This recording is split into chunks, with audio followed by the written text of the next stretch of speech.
그들이 떠난 후에 주의 사자가 요셉에게 현명하여 이르되 헤롯이 아기를 찾아 죽이려 하니 일어나 아기와 그의 어머니를 데리고 애굽으로 피하여 내가 네게 이르기까지 거기 있으라 하시니 요셉이 일어나서 밤에 아기와 그의 어머니를 데리고 애굽으로 떠나가 헤롯이 죽기까지 거기에 있었으니 이른 주께서 선지자를 통하여 말씀하신 바 예굽으로부터 내 아들을 불렀다 함을 이루려 하심이라.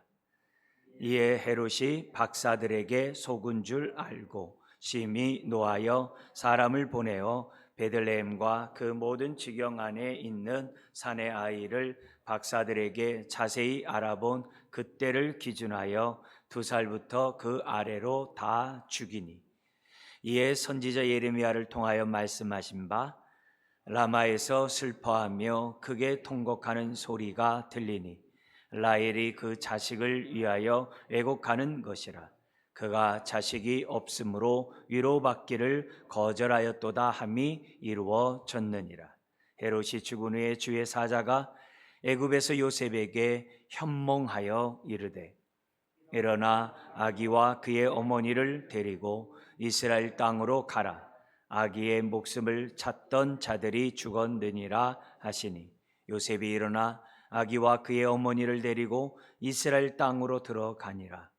그러나 겔라우가 그의 아버지 헤롯을 이어 유대의 임금됨을 듣고 거기로 가기를 무서워하더니 꿈에 지시하심을 받아 갈릴리 지방으로 떠나가 갇혀 나사렛이란 동네에 가서 사니 이는 선지자로 하신 말씀에 나사렛 사람이라 칭하리라 하심을 이루려 함이로라. 아멘. 오늘 말씀의 제목은 선지자들의 말씀을 이루어 가시는 예수님이라는 제목으로 말씀을 나누기 원합니다. 마태는 지금 예수님에 대해서 왕이신 선한 목자이신 이 예수님으로서 지금 마태복음을 기록하고 있습니다. 구약에서 예언한 그 메시아, 다윗의 후손으로 오실 그 메시아, 흩어지고 유린당하는 백성들을 모으시는 선한 목자이신 메시아이심을 마태는 마태복음을 통해서 증거하고 있습니다. 그러다 보니까 유대인들을 청중으로 마태복음을 쓰다 보니까 또 유대인이 그렇게 사모하고 대망하는 메시아가 예수님이라는 사실을 전하다 보니까 자연스럽게 구약의 메시아에 관한 예언의 말씀들을 많이 인용하면서 이 말씀이 이루어졌다, 성취되었다, 그런 메시지를 마태는 많이 사용하고 있는 것을 보게 됩니다. 그래서 우리 지난주에 동방박사의 사건을 통해서 2개 구약의 예언의 말씀을 우리는 생각해 봤죠. 하나는 일어나 빛을 발하라, 이사야 선지자가 60장에서 예언했던 그 예언이 메시아가 빛으로 오면은 열방이 주께로 돌아와 경배하고 예물을 드리되 황금과 유향을 드리게 될 것이라는 그 예언의 말씀이 동방박사를 통해 성취되었음을 보여줬고, 뿐만 아니라 베들레헴에서 태어난 이것 또한 미가 선지자가 예언한 그 예언을 성취한 것이다. 그걸 우리는 지난주에 우리 이 동방박사의 사건을 통해서 살펴봤습니다. 오늘도 마찬가지예요. 마태복음에 예수님의 3가지 사건이 오늘 본문에 등장하는데, 하나는 헤롯의 정말 그런 만행을 피하여 애굽으로 도망간 그런 피신한 그런 사건, 그것으로 인하여 2살 이하의 사내 아이들이 다 죽임을 당하는 그 사건, 얼마나 비참하고 얼마나 끔찍한 그런 상황입니까? 그리고 얼마나 그 시대가 정말 이 탄식으로 정말 하늘에 사무치는 그런 상황입니까? 이런 상황 속에서 마태는 그 상황 속에 소망을 잃어버리고 고통 가운데 있는 사람들에게 소망을 주고, 그리고 그들의 그 고통을 모두 없애버릴 구약에서 예언한 그 메시아가 바로 예수 그리스도인데, 그 예수님의 그런 행동 하나하나가 구약의 예언의 성취를 이루었다라는 말을 함으로써 그 당시 유대 백성들에게 소망을 전하고 유대 백성들에게 바로 이 예수 그리스도가 구약에서 예언한 바로 그 메시아라는 사실을 이런 사건을 통해서 전하고자 했다는 거죠. 심지어는 헤롯이 죽은 후에 애굽에서 정말 하나님의 뜻 가운데 현몽 가운데 다시 이스라엘로 오죠. 이스라엘 왔지만 헤롯의 아들 아켈레오가 통치한다는 얘기를 듣고 두려워서 가지 못하자 갈릴리죠. 그리고 그 안에 작은 동네인 나자렛까지 가는 그 일련의 그 모든 것이 다 구약의 예언의 성취라는 사실을 기록함으로 또 유대인들에게 말함으로 예수 그리스도가 바로 구약의 메시아요, 그리고 그분이 우리의 모든 슬픔과 이 고통에서 자유케 하실 그 메시아라는 그 사실을 마태는 이 사건을 통해 전하고 싶었다는 거예요. 그렇기 때문에 우리가 유대인이 아닌 우리들의 입장에서는 구약이 잘 귀에 우리에게 눈에 잘 들어오지 않습니다. 구약에 대한 예언의 메시아에 대한 예언의 말씀 잘 모르기 때문에 그렇게 이렇게 감동이 잘 안 돼요. 그러나 유대인들은 1년에 한 번씩 모세오경이 회당에서 1년 동안 모세오경을 읽으면서 그들은 하나님 말씀을 들어요. 그리고 모세오경과 연관된 구약의 선지서의 역사서의 말씀을 같이 읽어요. 그래서 1년에 한 번씩 구약을 통독하고 그 말씀을 듣고 있는 그런 사람들, 더구나 메시아를 사모하는 또 메시아 예언의 말씀을 누구보다도 잘 알고 있는 유대인들에게는 동방박사가 예물을 가지고 와서 경배하는 사건이나 미가 선지자가 정말 베들레헴에서 메시아가 난다는 이 사건들은 너무나도 잘 알고 있는 거예요. 오늘도 우리가 세 가지 구약의 메시아가 오므로 이스라엘 백성이 회복된다는 세 가지 본문을 오늘 우리가 보게 될 거예요. 호세아 선지자의 말씀, 에레미야 선지자의 말씀, 그리고 이사야 선지자의 말씀 중 이스라엘이 회복되리라, 메시아가 오면 그 예언의 말씀을 오늘 우리가 살펴보게 될 겁니다. 그래서 오늘 이 말씀을 통해서 우리가 하나의 역사적인 사건으로만 끝나는 것이 아니라 그걸 통해서 하나님의 뜻이 어떻게 이루어지는지를 봄으로써 우리가 은혜를 받기로 원해요. 우리가 이 땅에 살아가면서도 마태와 같은 시각을 우리도 가져서 힘들고 어려운 상황 속에서도 하나님의 뜻이 어떻게 이루어질 것인지 소망 가운데 믿음으로 바라보면서 우리가 다시 오실 주님을 맞이하는 저와 여러분들이 돼야 될 줄 믿습니다. 자, 오늘 사건은 크게 세 가지 사건이겠죠. 13절부터 15절까지는 애굽으로 피신가는 이 사건, 16절 18절에서는 2살 아래의 사내 아이들이 죽임을 당하는 그런 사건, 그리고 19절부터 23절에서는 헤롯이 죽자 이스라엘로 와가지고 나사렛 지역에서 이렇게 사시게 되는 이 사건, 이 사건에서 마태는 하나님의 뜻이 이루어진다라고, 얼마나 놀라운 안목인지 모릅니다. 그래서 그 사건 하나하나가 다 반복되는 게 뭐예요? 구약의 선지자들의 말씀을 이루려 하심이라. 자, 그러면서 우리들이 바라는 메시아가 어떤 분이고 어떤 사역을 행하는가 또한 우리는 볼 것인데, 이런 걸 통해서 오늘 예수 그리스도 안에서 우리는 이런 축복들을 누리고 있는가? 선한 목자로 오신 이 하나님의 그 구원의 그 우리 메시아신 주님이 정말 이런 은혜를 베풀어 주시는데 오늘 나는 누리면서 영광 돌리는가? 우리가 좀 살펴보면서 우리 다시 한번 우리의 시야가 넓어지기를, 밝아지기를 주의 이름으로 축원합니다. 첫 번째 사건입니다. 13절부터 15절. 헤롯이 아기를 찾아 죽인다고 한다고 하는 그런 사실을 꿈속에서 주의 사자로부터 듣게 됩니다. 그러자 그 밤에 14절에 아기와 그의 어머니 마리아를 데리고 애굽으로 떠납니다. 그리고 헤롯이 죽기까지 거기 있는데 그 사건을 향해서 15절 우리 같이 한 번 더 읽어볼까요? 헤롯이 죽기까지 거기 있었으니 이는 주께서 선지자를 통하여 말씀하신 바 애굽으로부터 내 아들을 불렀다 함을 이루려 하심이라.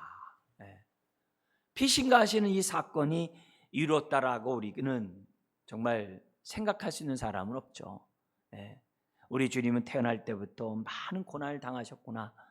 더구나 2살 아래까지 당하는 이런 학살, 이런 상황을 보면서 마음이 우리는 굉장히 아플 뿐이지 더 이상 나가지 못해요.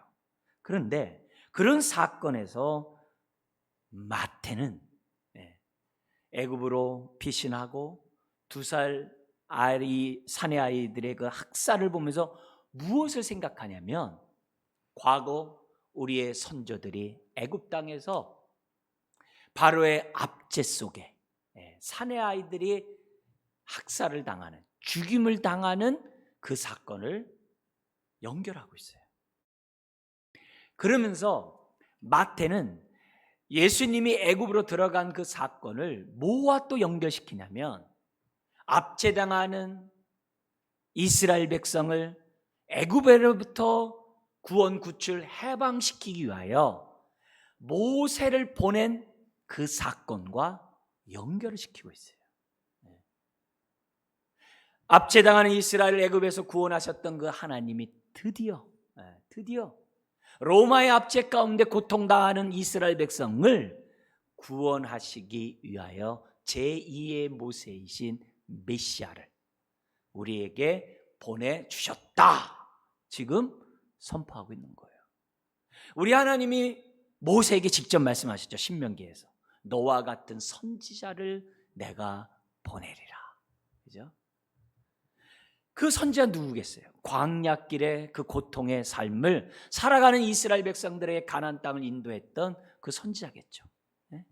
말씀하고 정말 하나님의 역사를 이루었던, 구원의 역사를 이루게 했던 그 선지자겠죠. 네. 그 선지자, 모세에게 약속했었던 모세와 같은 그 선지자, 제2의 모세죠. 바로 그 모세가 누구라는 거예요? 예수 그리스도다. 예수님이시다. 그 얘기를 마태는 이 사건에서 말하고 싶었다는 거예요. 자, 근데 요 애굽에서부터 내 아들을 불렀다라고 하는 이 예언은 출애굽기에 있는 예언의 말씀이 아니에요. 호세아 선지자가 예언한 말씀이에요. 그것도 호세아 11장. 그렇기 때문에 호세아 11장의 그 배경을 알 필요가 있어요.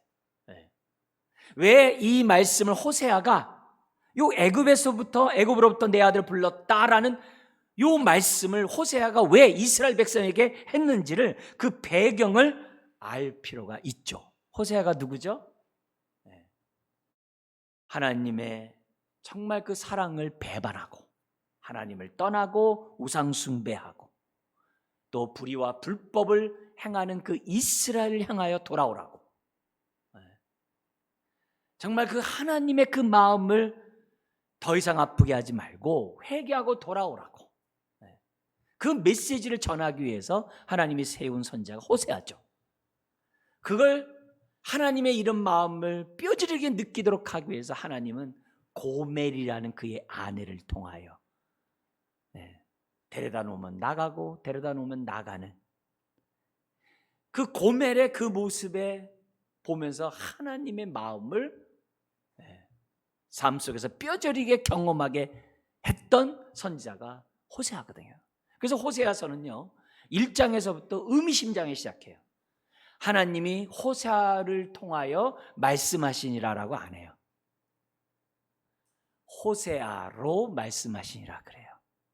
우린 그걸 갖다가 히브리서에서 봤다 그랬죠. 신약에서는, 구약에서는 선지자를 통해서 여러 모양 여러 부분으로 말씀하셨던 하나님이 마지막 때 신약에는 아들로 말씀하신다 그랬어요. 아들 안에서. 예수님의 말씀만이 아니라 예수님의 일거수일투족, 그분의 눈빛, 그분의 삶 전체를 통해 하나님이 말씀을 전한다라고 했잖아요. 그 로가 호세아로예요. 그러면서 호세아를 통해서 말하죠. 하나님을 알라, 힘써 여호와를 알라. 우리 잘 알죠? 그러면서 11장이 딱 나오는 거예요. 11장의 내용이 뭐냐? 내가 내 백성을 외면하지 않고 내 백성을 반드시 주께로 돌아오게 하리라. 범죄하고 죄를 범하고 나를 떠난 이 이스라엘 백성을 반드시 내가 회복해서 내가 돌아오게 하리라. 그 메시지를 전한 게 호세아인데 그 내용이 들어가고 있는 그 내용이 11장이에요. 그 회복의 메시지의 첫 메시지가 뭐냐? 애굽으로부터 내 아들을 불렀다라는 말씀이에요. 그러니까 그 당시 이스라엘의 백성의 모습이 애굽 상태에 있었던 상황과 똑같다 이거예요. 그 애굽에서 모세가 불러냈듯이 지금 이스라엘의 현재 그 죄악 가운데 그 사망의 그늘 가운데 살아가는 그 백성들을 내가 뭐 한다는 거예요?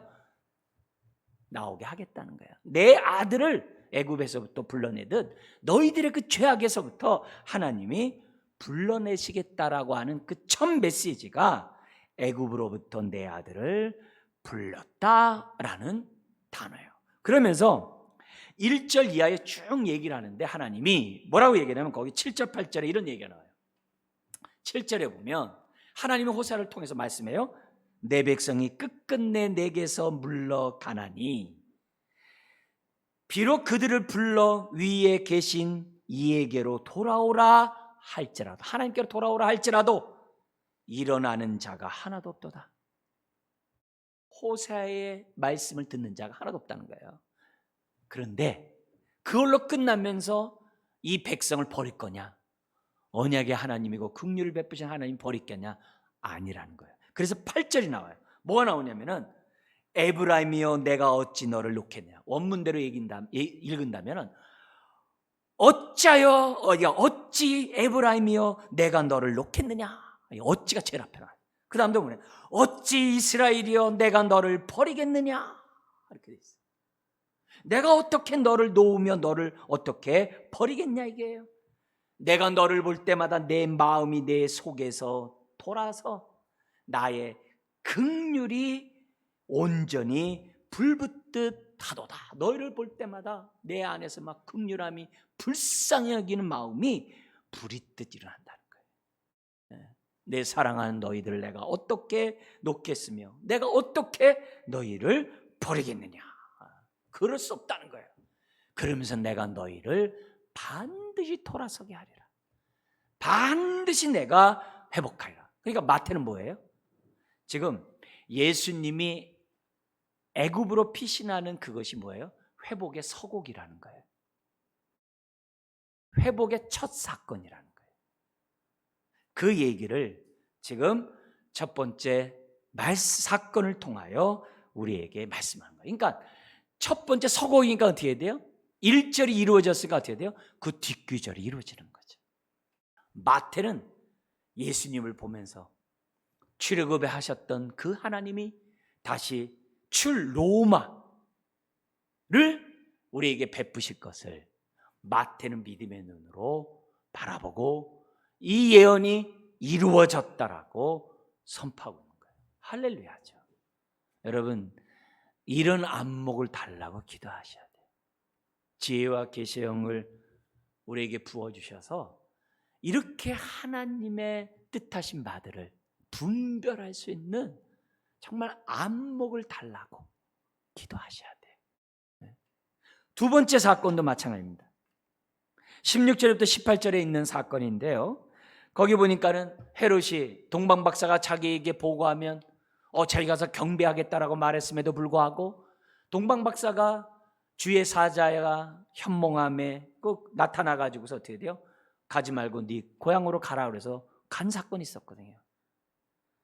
헤롯이 볼 때 박사에게서 속은 거야. 동방박사에서. 그러자 심히 노하여 베들레헴과 그 모든 지경 안에 있는 산의 아이들을 박사들에게 자세히 알아본 그때를 기준하여 2살 아래 그부터 그 아래로 다 죽이는 끔찍한 사건이 벌어져요. 얼마나 슬프겠어요. 얼마나 비통하겠어요. 얼마나 소망 없이 절망 가운데 있겠어요. 근데 그런 상황에서 마태는 이 사건이 에레미야의 예언의 말씀을 성취했다는 거예요. 지금 세 가지 이스라엘의 회복의 예언의 말씀을 지금 인용해서 지금 전하고 있다고 그랬어요. 에레미야의 예언의 말씀이 성취되었다라고 선포하고 있다는 거예요. 학살 사건인데 예언의 말씀이 이루어졌다는 거예요. 도대체 마태는 무슨 말을 하려고 하는가?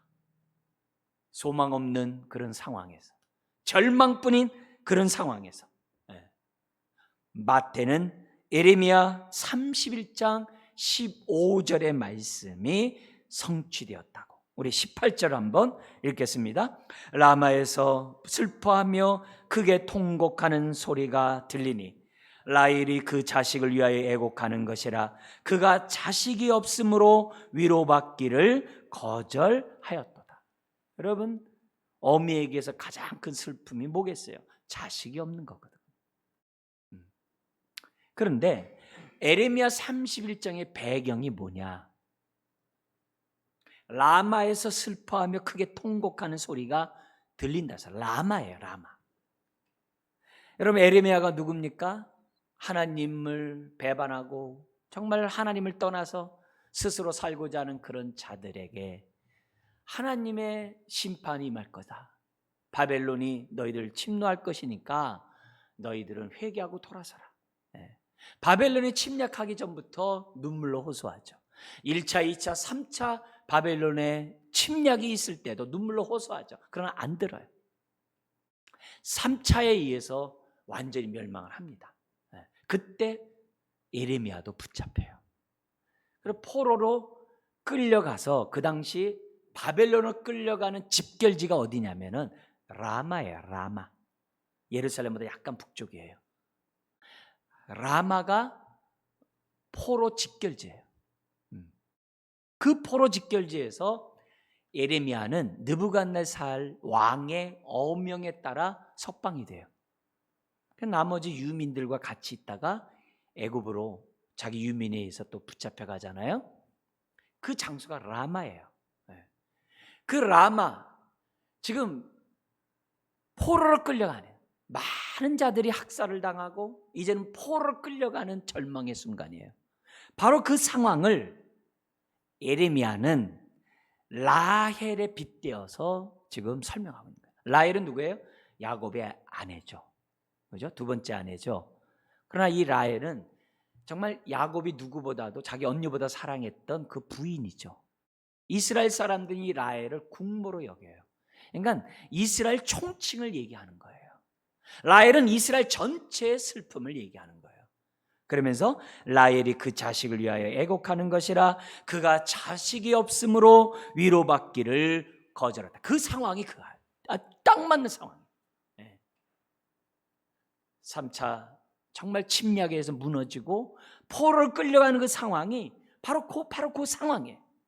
기가 막힌 그 상황이 지금 벌어지고 있는 거예요. 근데 그 사건만 있는 것이 아니라 이것 또한 뭐예요? 서곡이에요. 뭐에 대한 서곡이에요? 포로로 끌려가지만 이스라엘 백성을 반드시 돌아오게 하고 이스라엘을 회복하게 하리라 라고 하는 하나님의 예언의 말씀이 있는 에레미야의 예언의 서곡이에요.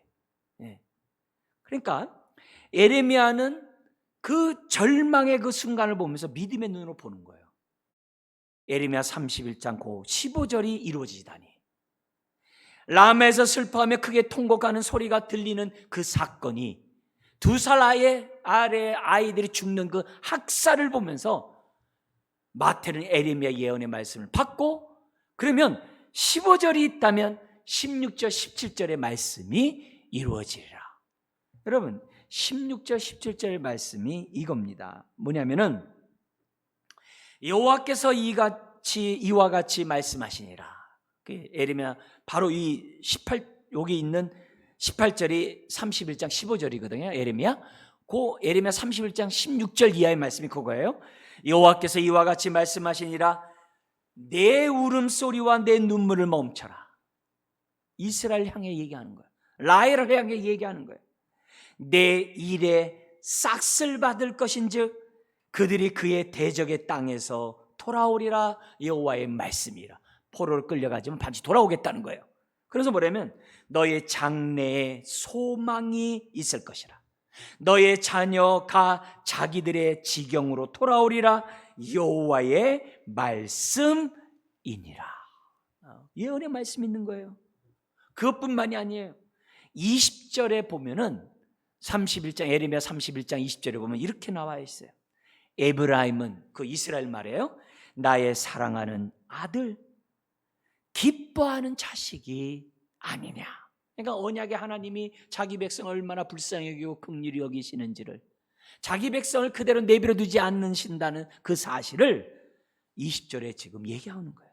에브라임은 나의 사랑하는 아들, 기뻐하는 자식이 아니냐. 그를 책망하며 말할 때 깊이 생각하노라. 그러므로 그를 위하여 내 마음이 측은한즉 내 창자가 들끓으니 내가 반드시 그를 불쌍히 여기리라. 여호와의 말씀이니라. 회복의 말씀이 요 우리 본문 그 다음에 나와요. 그러니까 마태는 뭘 본 거예요? 두 살 아이가 학살당하는 걸 보면서 아기 예수가 피신하고 살았잖아요. 그걸 보면서 뭘 보는 거예요? 아, 드디어 때가 됐구나. 하나님이 긍휼을 베풀 때가 됐다. 이스라엘이 회복될 그 때가 됐다. 학살을 보면서 하나님의 구원의 때가 시작되었다라고 마태는 믿음의 눈으로 보고 지금 이루어졌다라고, 예레미야 예언의 말씀이 성취되었다라고 선포하고 있는 거예요. 할렐루야죠. 여러분, 마태가 갖고 있는 이런 시각을 우리가 배워야 돼요. 여러분, 우리는 지명하여 부른 하나님의 자녀예요. 덤으로 구원받은 사람이 아무도 없어요. 네. 각각의 이름을 불러서 구원받은 하나님의 언약 백성 자녀예요. 우리와 함께하기 위해서 십자가의 피로 우리를 거룩하게 하시고 우리를 거룩한 성전이 되게 하셨어요. 왜요? 임마누엘, 성전 삼으시려고. 성전 삼으셔서 뭐 하려고? 양으로 생명롭고 더 풍성한 삶을 살게 하도록, 들어오며 나가며 꼴을 먹는 인생이 되어서 하늘에서 이룬 뜻을 이루는 자녀가 되라고 우리 안에 성전 삼으신 거예요. 그래서 저마다 각 사람은 하나님의 뜻을 이룰 수 있는 언약 백성이에요. 왕같은 제사장이에요. 주기도문에 있는 것처럼 하늘에서 이룬 뜻을 이 땅에 이루어드리려고 부름받은 자들이에요. 우연히 구원받은 자들은 아무도 없어요. 다 뜻이 있어서 우리를 구원하셨어요.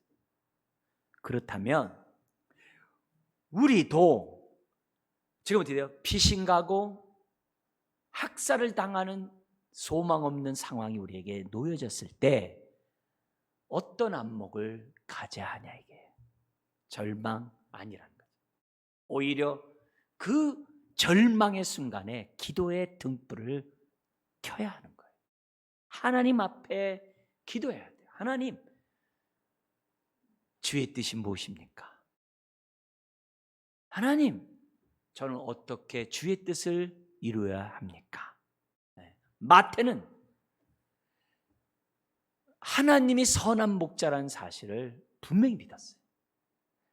마태는 반드시 이스라엘 백성을 통하여 하나님의 뜻을 이루어 가실 것을 확신한 자였어요.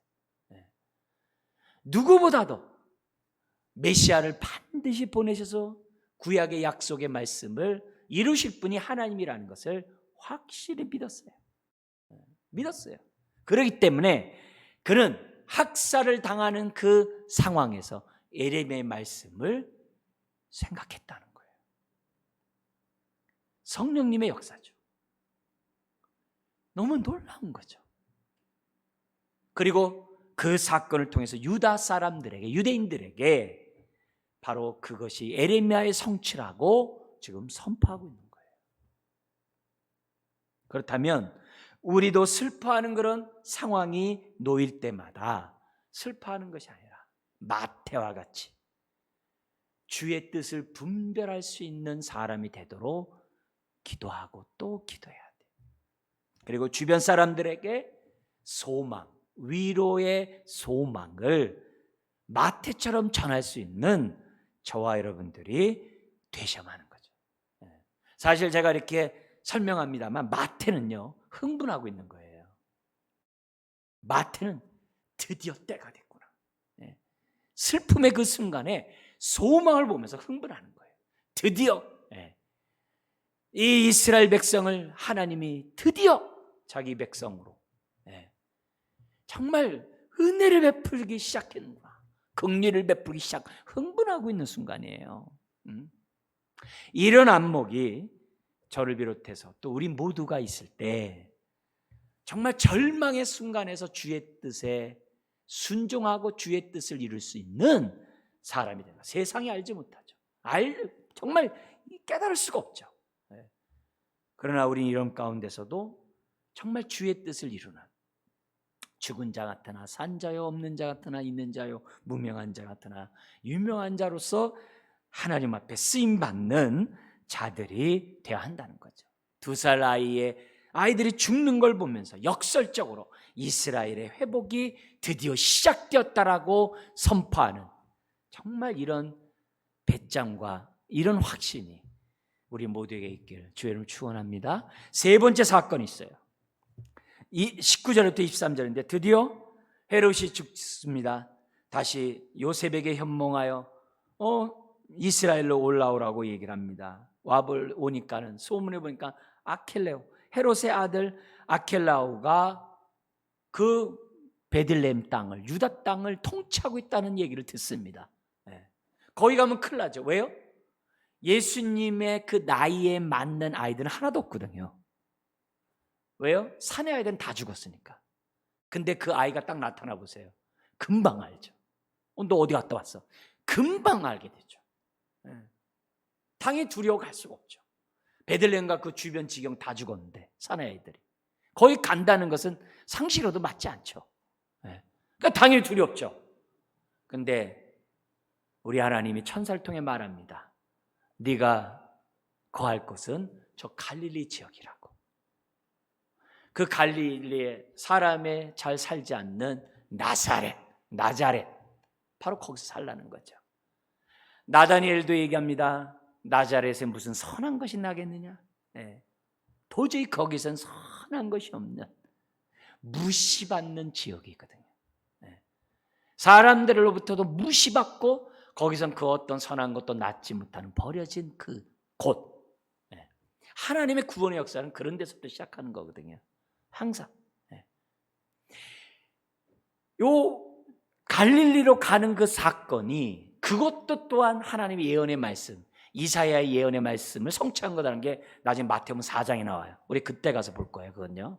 갈릴리로 간 그것이 이사야의 예언의 말씀의 성취라고 마태가 설명하는데 4장 14절 이하에 설명하는데 그때 보고 오늘은 뭐냐면 예수님이 나사렛 동네에 가서 사신 그것이 선지자로 하신 말씀에 나사렛 사람이라 칭하리라 하심을 이루려 함이라. 그 얘기를 지금 보려고 해요.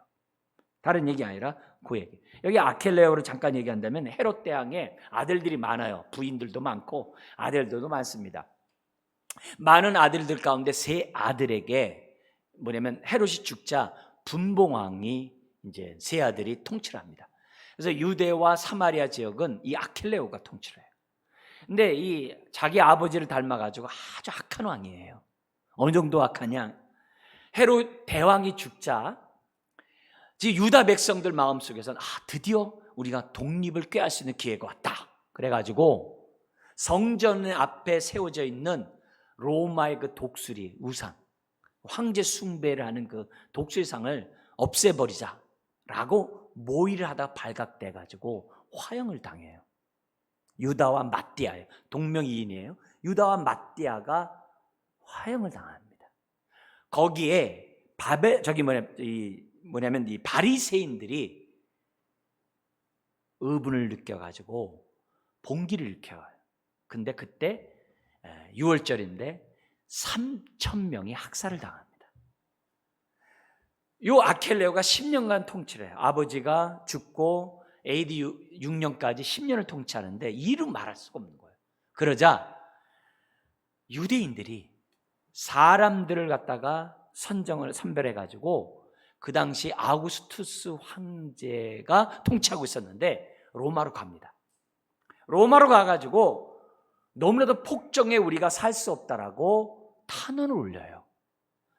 그게 받아들여져 가지고 아우구스투스가 뭐냐면 이 아켈레오를 폐위시키고 그 지역을 총독이 다스리는 총독 정치가 시작됩니다. 그래서 누가 오냐면 빌라도가 와요. 그 배경이에요. 그러니까 얼마나 이 악한 왕이었는지 몰라요. 그러니까 그런 자였기 때문에 요셉이 모를 리가 없는 거죠. 소문이 자자한데. 그래서 저 나사렛이라는 그런 지역으로 가게 됩니다. 자, 그런데 요 나사렛 사람이라 칭하리라 하시면 이루려 함이라라고 했는데 요게 이사야 11장 1절에 있는 말씀인데요. 거기에 보면요, 나사렛이라는 단어가 없어요. 그러면 마태가 성경을 잘못 보고 그러면 나사렛이라 했는가? 아니, 이사야 전체를 봐도 나사렛이란 단어 자체가 없어요. 그러면 뭐야 이게? 성경이 잘못됐느냐? 그게 아니에요. 우리가 보면은 그냥 유대인이 아닌 사람이 볼 때는 뭐 잘못됐네, 이건 뭐 오류네 이렇게 얘기를 할 수 있어요. 근데 유대인들은요, 나사렛 사람이라 칭하리라 하심을 이루려 함이라면 아하 이렇게 얘기를 해요. 눈이 밝아져요. 그렇구나 이렇게 생각한다는 거예요. 우리는 구약에 대한 이해가 없으니까, 이스라엘의 회복에 대한 메시아의 말씀에 대한 그 말씀 잘 모르니까 우리는 이해가 안 됩니다만, 나사렛 사람이라 칭하리라면요, 이사야 선지자가 예언했던 그 말씀이네 이렇게 생각한다는 거예요. 왜 그러느냐? 이사야 11장의 배경을 잠깐 얘기하면, 말씀 얘기하면 11장 1절이 이런 얘기예요. 이새의 줄기에서 한 싹이 나며, 이새는 다윗의 아버지예요.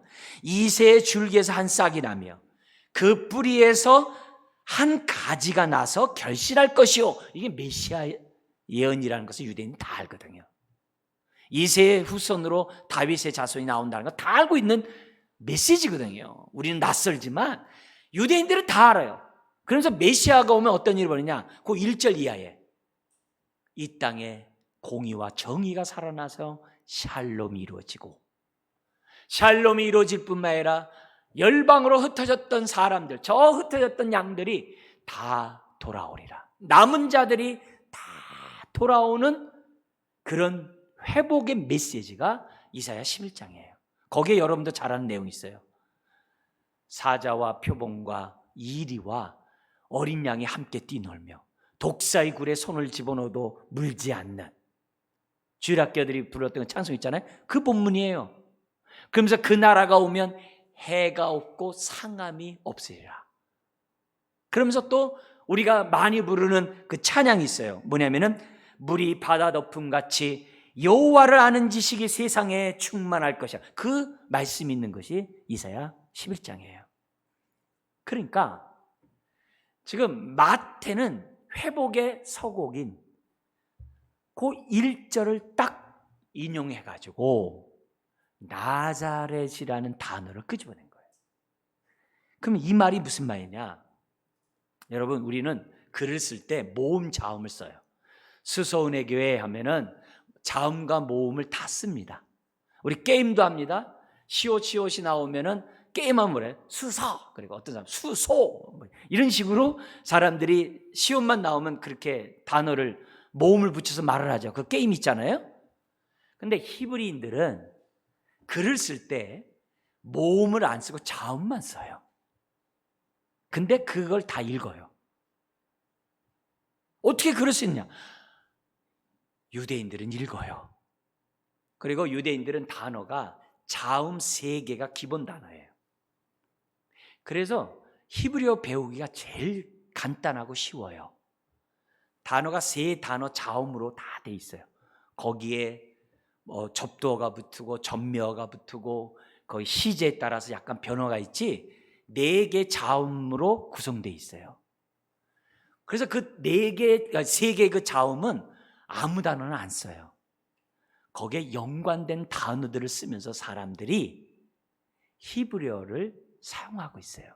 우리는 몰라요. 유대인이 아니니까. 그러나 히브리어를 아는 유대인들은 나자렛 그러면요 단어들이 탁탁탁탁 떠나요. 어떤 단어가 떠오르냐?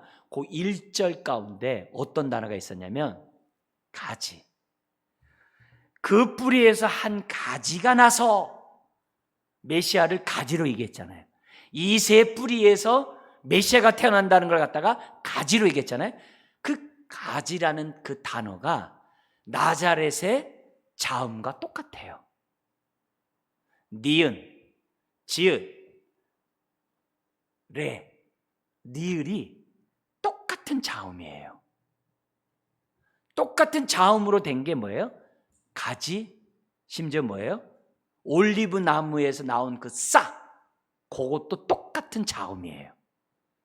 유대인들은요, 히브리인들은 지팡이를 만들 때 올리브 나무의 그 지팡이를 사용하는데 그냥 지팡이가 아니라 싹이 나와서 나온 그 줄기를 가지고 지팡이를 만들어요. 목동들이, 유대인들이.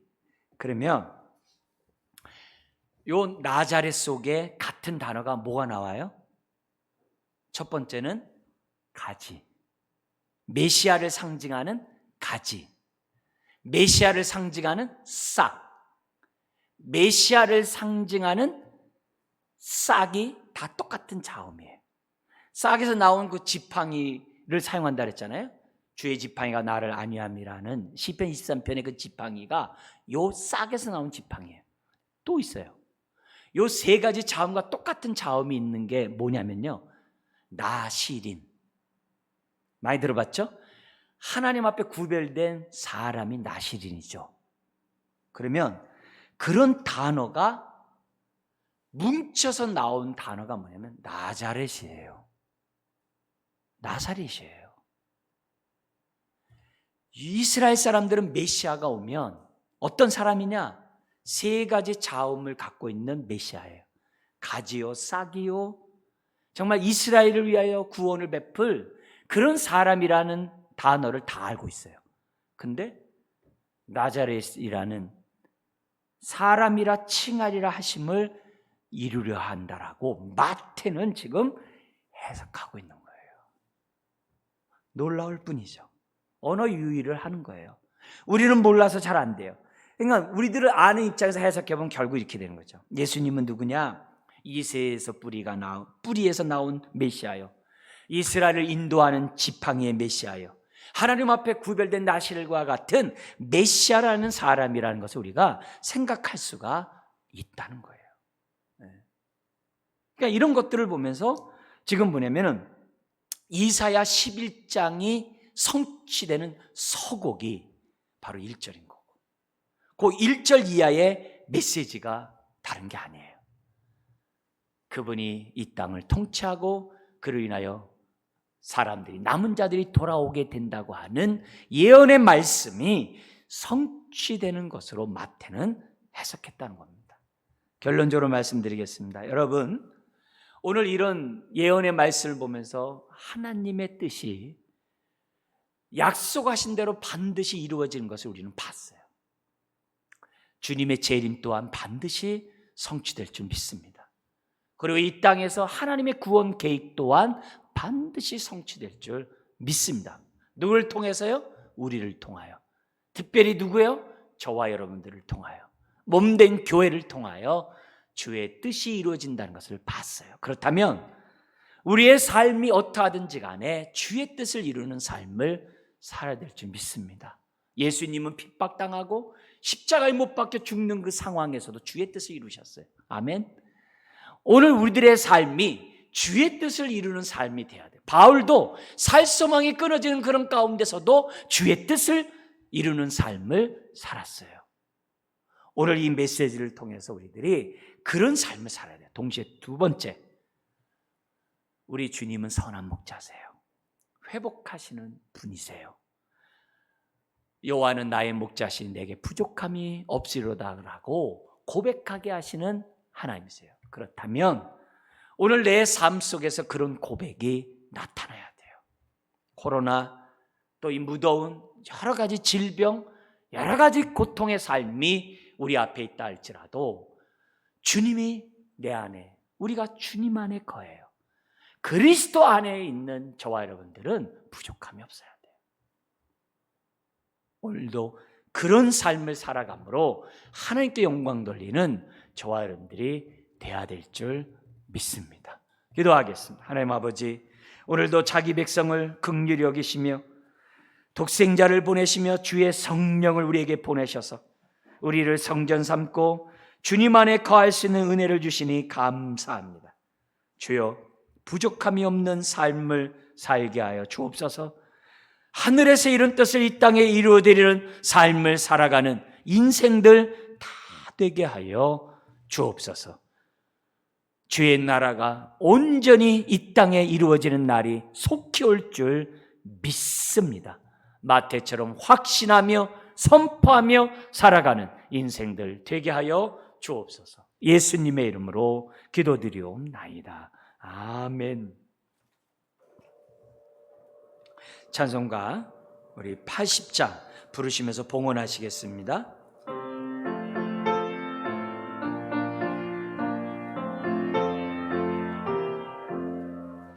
천지에 있는 이름 중 귀하고 높은 이름, 주 나시기 전 지으신 구주의 이름 예수.